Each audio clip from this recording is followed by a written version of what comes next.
నీకున్న ఎంపీలు పోయినరు, ఎమ్మెల్యేలు పోయినరు, నాయకులు పోతున్నారు, నువ్వు ఇచ్చిన వాళ్ళందరూ పోతున్నారు. నువ్వు మళ్ళా 30 సంవత్సరాలు అంట.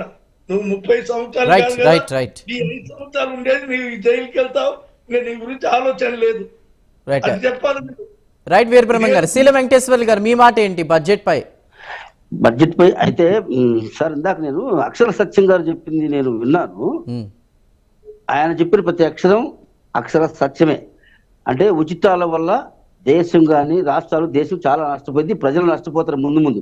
కానీ ఇప్పుడు రాజకీయ పార్టీలు దాన్ని పబ్లిక్గా చెప్పలేవు. మా పుట్టోళ్ళు లేకపోతే అక్షర సత్యం గారు లాంటి వాళ్ళు చెప్తారు, కానీ రాజకీయ పార్టీలు అధికారంలోకి రావాలనుకునే వాళ్ళు, వచ్చిన వాళ్ళు అలా చెప్పలేరు. కాబట్టి ముఖ్యంగా అది ఆ విషయంలో నేను ఒప్పుకోను. కానీ ఒక విషయం, మా విజయలక్ష్మి గారు వైసీపీ సోదరు ఉంది కదా, మేడం గారికి నేను ఒక చిన్న సూచన. ఇప్పుడు మనం శాసన వ్యవస్థలో ఉన్నాం, ఎమ్మెల్యేలుగా ముఖ్యమంత్రిగా గెలిచాము, ఎమ్మెల్యేలుగా గెలిచాము, ఇప్పుడు కూడా ఎమ్మెల్యేలమే. ఆ శాసన వ్యవస్థలో ఉండి ఆ వ్యవస్థనే మనం గౌరవించకపోతే ఎలా? మనం ఏ బేసిక్ మీద గెలిచాము, ఎన్నికల్లో నిలబడి ప్రజలకు మేలు చేద్దామని. మరి శాసనసభలోకి వెళ్ళి మాట్లాడితేనే కదా ప్రజల సమస్యలు శాసనసభలో తెలిసేది. ఇప్పుడు మాలాంటి వాళ్ళకి చెప్తే ప్రభుత్వం పట్టించుకుంటుందా?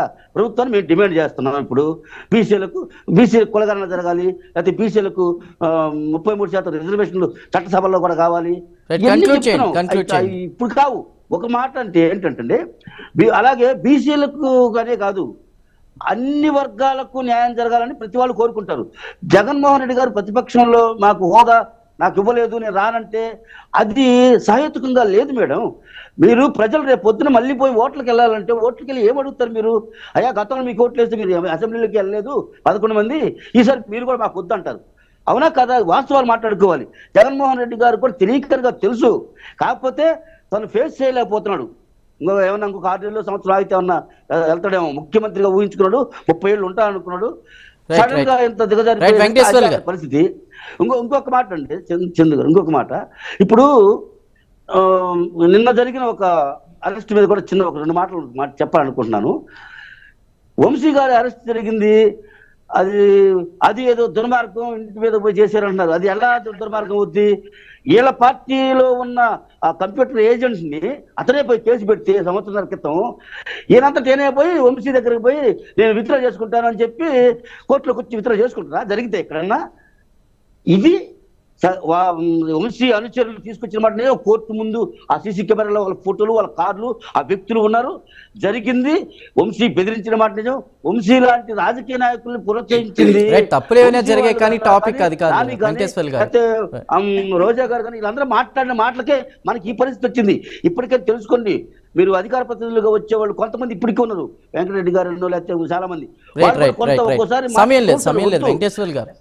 మీరు కన్స్ట్రక్టివ్ గా విషయం మీద మాట్లాడండి. ఫైనల్ గా విజయలక్ష్మి గారు, నేను ఒప్పుకుంటున్నాను. వెంకటేశ్వర్ గారు విజయలక్ష్మి గారు, ఫైనల్ గా మీ మాట ఏంటి బడ్జెట్ పై? మేనిఫెస్టోను ప్రకటించిన తర్వాత మేనిఫెస్టోకి అనుగుణంగా బడ్జెట్ ఉండాలి. సో మేనిఫెస్టోని ఇచ్చినప్పుడే రాజకీయ పార్టీలు గాని ఆలోచించుకో ఉండాలి. ఎందుకంటే ఇచ్చిన మాట తప్పకుండా ఉండాల్సిన నైజం ప్రతి ఒక్క రాజకీయ నాయకుడికి ఉండాలి. కాబట్టి మేనిఫెస్టోకి అనుగుణంగా బడ్జెట్ కేటాయింపులు జరగాలి, అలొకేషన్స్ ఉండాలి. అదే విధంగా ఇప్పుడు గత ప్రభుత్వం 8 నెలలే అయింది అంటున్నా. 8 నెలల ప్రభుత్వం జరిగింది.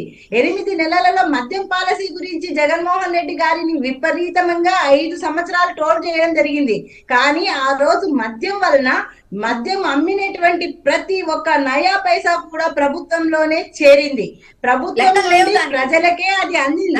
అదేవిధంగా ఈ రోజు అయితే బెల్ట్ షాపులు ఉన్నాయి, ఎన్నో రకాలైనటువంటి ప్రజలకు ప్రభుత్వానికి మద్యం షాపులకు చాలా మంది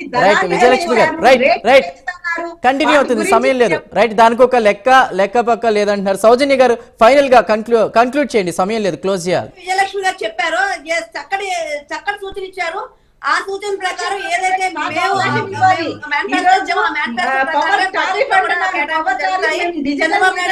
ఆలోచన విధానంతో అలానే విజయలక్ష్మి గారు